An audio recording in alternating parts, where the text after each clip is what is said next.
Hello, welcome back. We have just one more hunter job to do, and it's a big one. It is a plot important one. And it is permanently missable, so let's do it right now.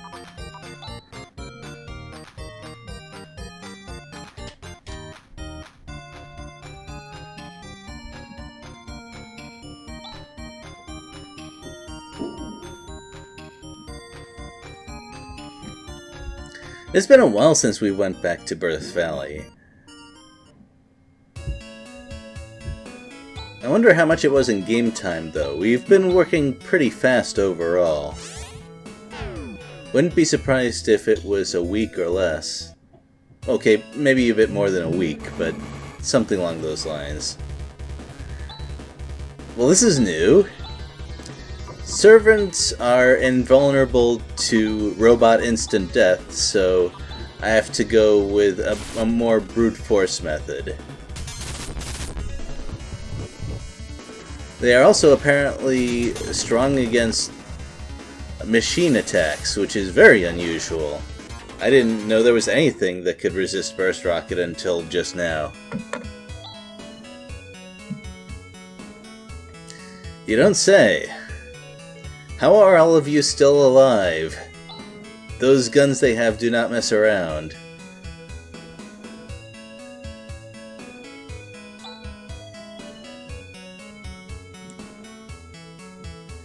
Yeah, well, considering the overall situation these guys have been living with, and how they are not what one would call high-tech at all, I can understand how what's going on right now would be a bit of a shock to them.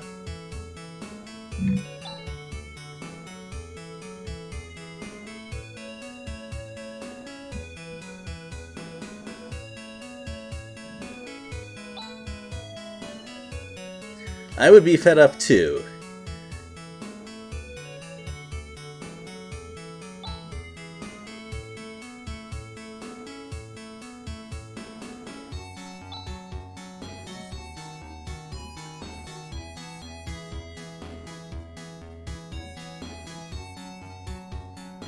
So that's why they're still alive.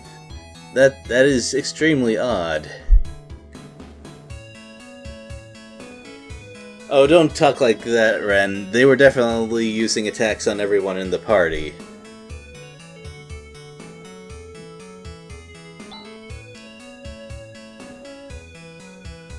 This is not strictly necessary, but for the sake of completion, let's see if we can find a clue to where these things are coming from. Most of the NPCs here don't have dialogue that's any different. At least that guy is wrong about Zio being on the way. That's the good news. The bad news is that something worse than Zio is apparently on the way. Don't put words in my mouth. I didn't mean to say anything. I just pressed the A button. Yeah, you see, it wasn't that long ago. He's talking about what happened in Birth Valley like it's just the other day.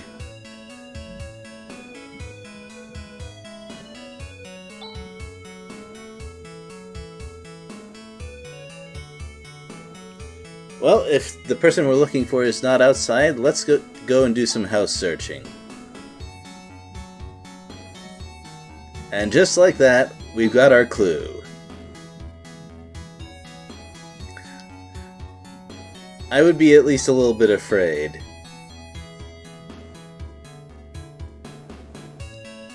And not just because I know exactly why those things are walking around. But let's do some hydrofoiling.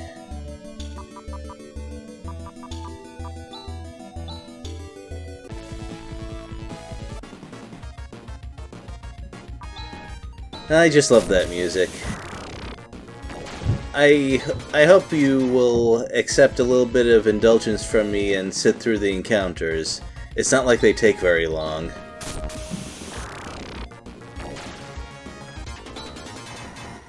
Pretty much the only water encounter that the hydrofoil can't handle easily is something called Leviathan, and the hydrofoil can easily just run away from those.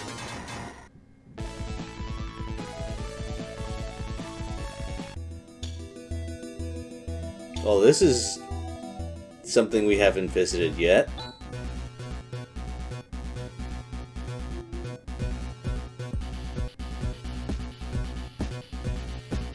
Once again, why do we have a tectonic plate system?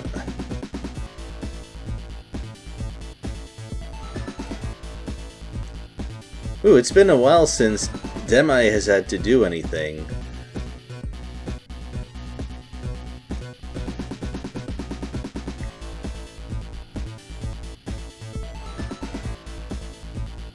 I believe I've said this before in other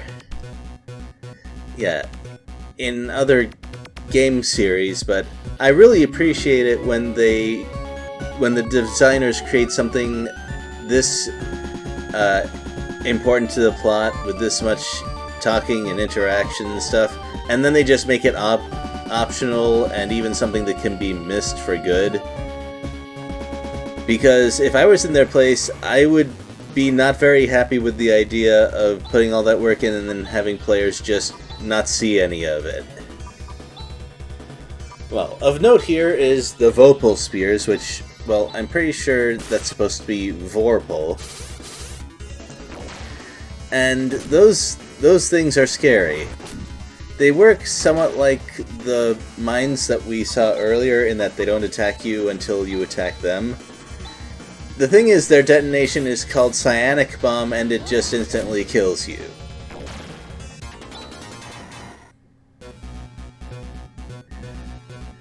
As far as I can tell, it never fails. As a result, when I see an encounter with just Vorpal spheres, I run away. They don't do anything on their own. I've never failed to run away from them, and even if it was a thing, I could just run until I succeed at getting away. They're not worth the potential loss of resources in fighting them.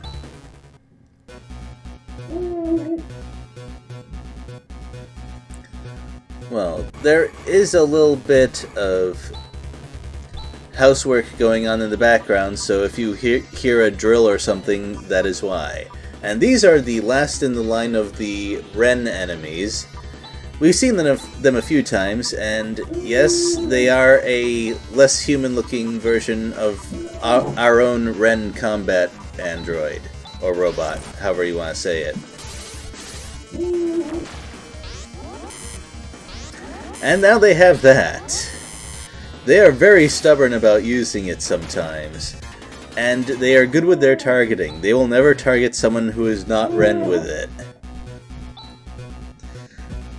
Off the top of my head, I cannot think of any enemy in the game that is as consistent with their targeting as those Bro Wrens are with targeting Spark at our version of Wherein.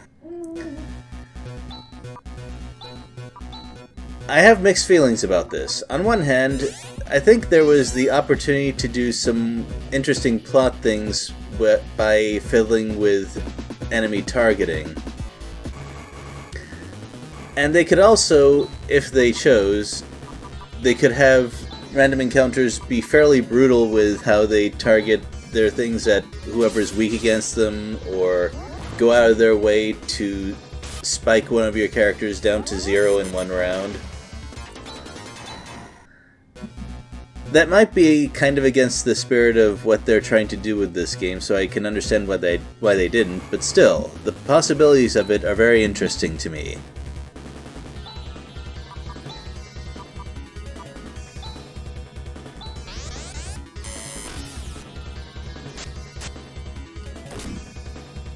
For example, I don't think it would be unreasonable to have any stasis ball aimed at a character that could actually be paralyzed by it. At least later in the game. It might be okay to have early enemies not necessarily know the difference. And yep, they aimed that spark pretty well again. I've never seen it catch on the first try, but as you saw in the first encounter, they tend to use it in groups. That being said, I still prefer that to them using gun crits on the rest of my party members, as Wherein recovers without too much trouble. Nothing is known about this weapon. That bugs me. That's the text that you get for most of the very late game weapons, which kind of gives me the impression that they were definitely running low on time towards the end and just had to use that as a placeholder. Anyway, Photon Eraser. Whereин's best weapon. It feels... I don't know. It's a strange feeling saying that, because even though I have been a little spotty about uploading, I do enjoy this game, and it feels a little sad that it's gonna end soon. Now, don't get me wrong, this is not the second to last dungeon. There's still a few left. And I actually kind of appreciate that they give you some of the best gear in the game and some time to actually use it. And this is some of Whereин's best armor, well, specifically his best helmet. We'll find his best torso piece very soon.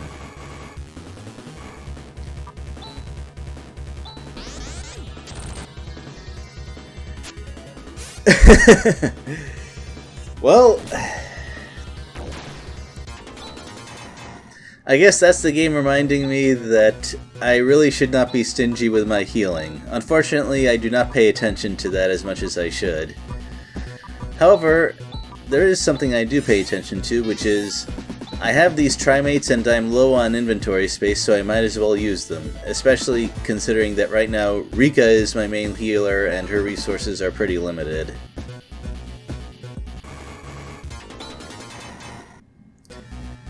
Also, it's nice to have life deleters as random enemies, because you can get 2 of them, and as you saw, the experience from that is very good, even several dungeons later. So let's see what that's like.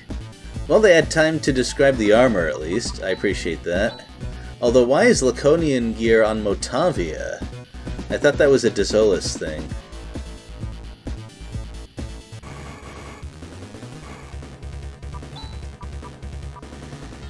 I think this encounter is one of the best for spending a circuit break, because they have a lot of things that they can do which are very dangerous. And when there's 4 of them at once, there is a considerable chance that something will go wrong. Nezan.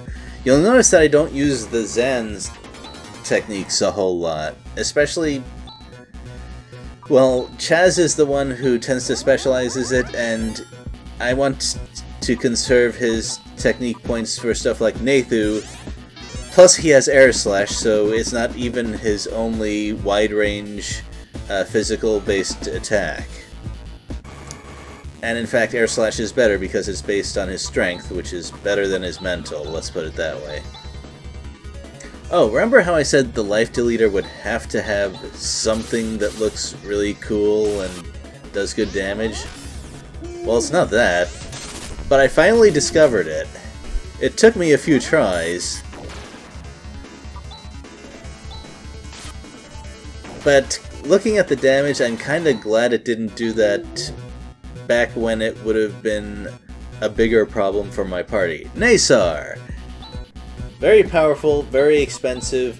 I think Rika can do it maybe 4 times.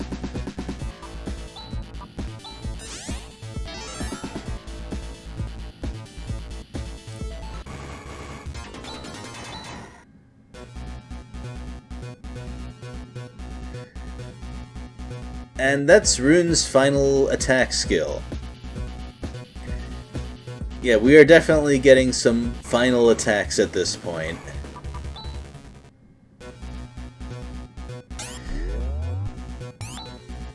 Actually, with Chaz, his best attack technique is Nathu, and he learned that a while back as well. This isn't to say he's not going to learn anything else. I feel like the joke came across a little bit better in its original format. At least I would hope so. But actually, Rika is right. Ren usually doesn't shut down people's jokes like that. Also, I have a tough time imagining what would have happened if we had ignored this thing. Because it is a thing that can be ignored, and yeah, it's tough to imagine anything on Motavia that can stand up to robot armies like this. Those are Dominators. I tend not to respect Dominators very much because even without Circuit Break, they are fairly vulnerable to stuff like Spark. So I have plenty of tools to deal with them.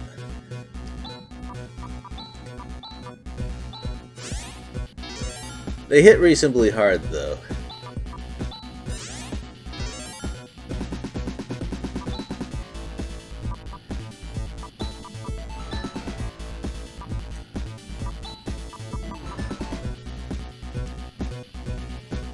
Considering the layout of this dungeon, I should have considered having Chaz do some healing.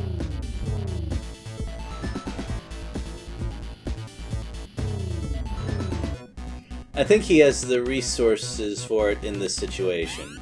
And yep, more conveyor belt. I hesitate to call it a maze, but more conveyor belt obstacles. And that's why those things are dangerous. I lucked out in that, because of that surprise run, I could have been hit by 2 micro missiles, and that would have been a serious problem.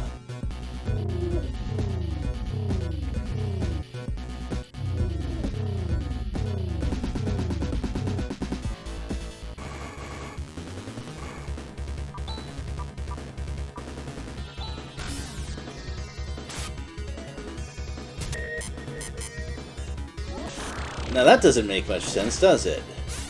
But actually I do know what happened, which is the High Jammer stopped one of the Bro Rens that would have interrupted the combination attack, and that sort of affected the sequence of events so that they had to act separately. But it's okay because Tandil works just fine on its own, sort of. And you'll notice that the Dominator, even though it wasn't instant KO'd, it wasn't too unreasonable to take down.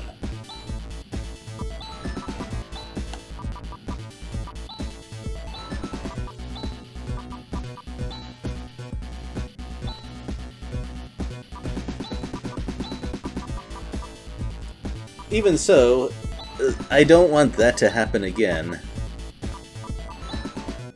So I want to redo the macro to make sure that the combination attack is right at the end of the sequence, so that I put as many random numbers between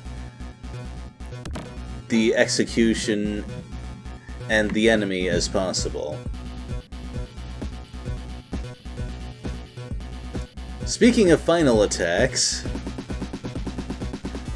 we just got one for Ren.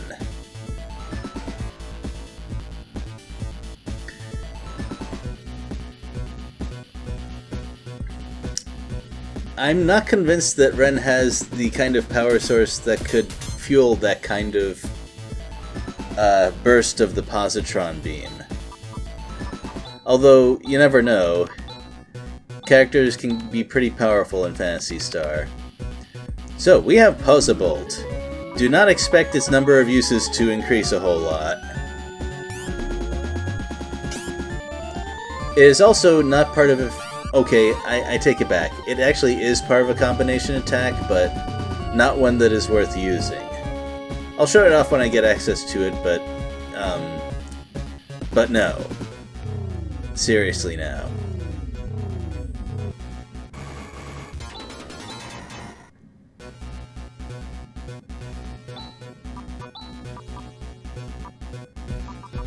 More importantly, it's a multi-target attack, and I know that JRPGs tend to love multi-target attacks with a high cost and have some power to them. But the problem is, the best targets for those are, well, random encounters, and you deal with more than one or two of those, and they're wasteful, kinda, to use against bosses, I think. Ahem.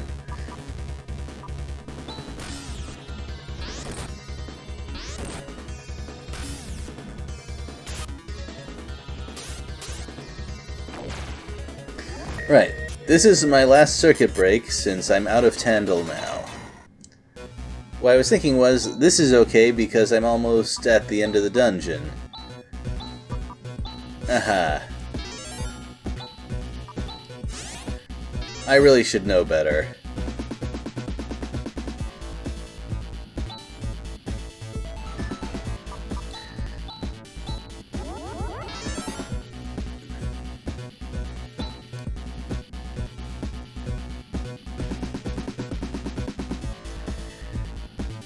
Well, if you know anything about Phantasy Star 2, the term daughter should cause a fair amount of concern, because Mother Brain was not a nice computer.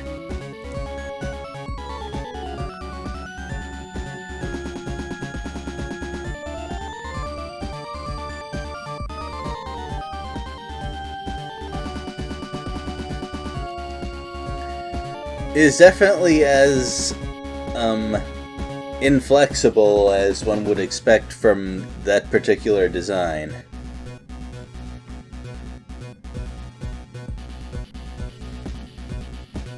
Now, the game tries to present Daughter as well-intentioned, but I don't know, because of a misunderstanding, we have to take it down anyway, but honestly, it's kind of tragic.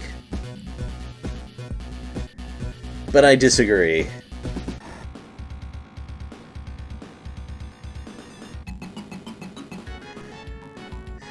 Now, I mentioned that I did not have much respect for Dominators. I figure, hey, this is a chance for me to just show off the skills that I just learned and wipe out the encounter pretty much right away. I was wrong, because these are not the same Dominators as you deal with in random encounters. They are a lot more durable, and I'm fairly sure they're immune to stuff like Circuit Break. I also did not fully heal Rika before this battle, and that was another big mistake.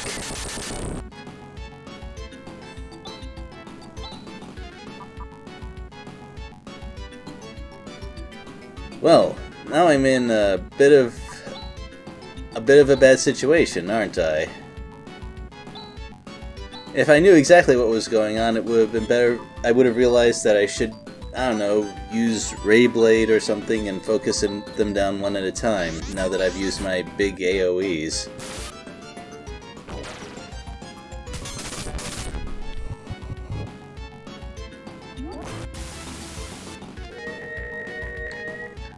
But I was not quite so smart. And now Rune is also in very bad shape. Whew.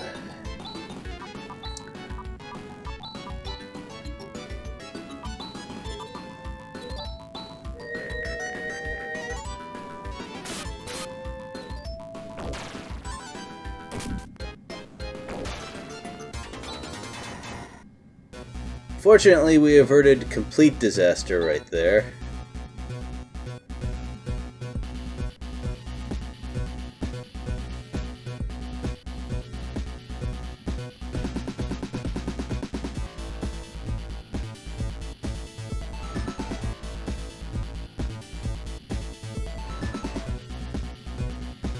Considering who made Mother, and those same people were probably responsible for Daughter, I do not buy that this thing actually has the best interest of Algoin Land. Also, that FORN thing, that caused some questions when the game first came out, because not everyone knew. Wherein is actually Ren's Japanese name, and I think they kind of forgot about that detail when they were translating, so that this is what we got.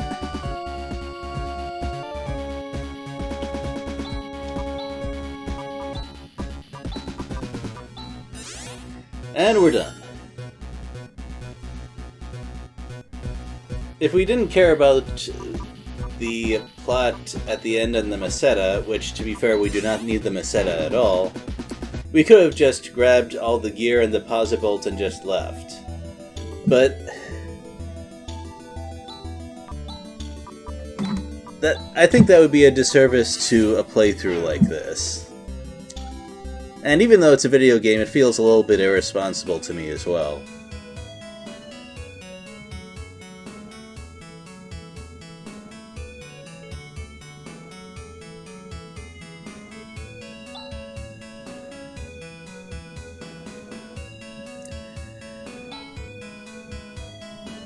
Yep. Those were some fairly nasty random encounters. I actually find it fairly interesting that there's a type of random encounter where the best answer is just to run away. It's counterintuitive if you're not used to that being a reasonable solution. And I appreciate that sort of thing. I'd like to see some more creative design for encounters like that.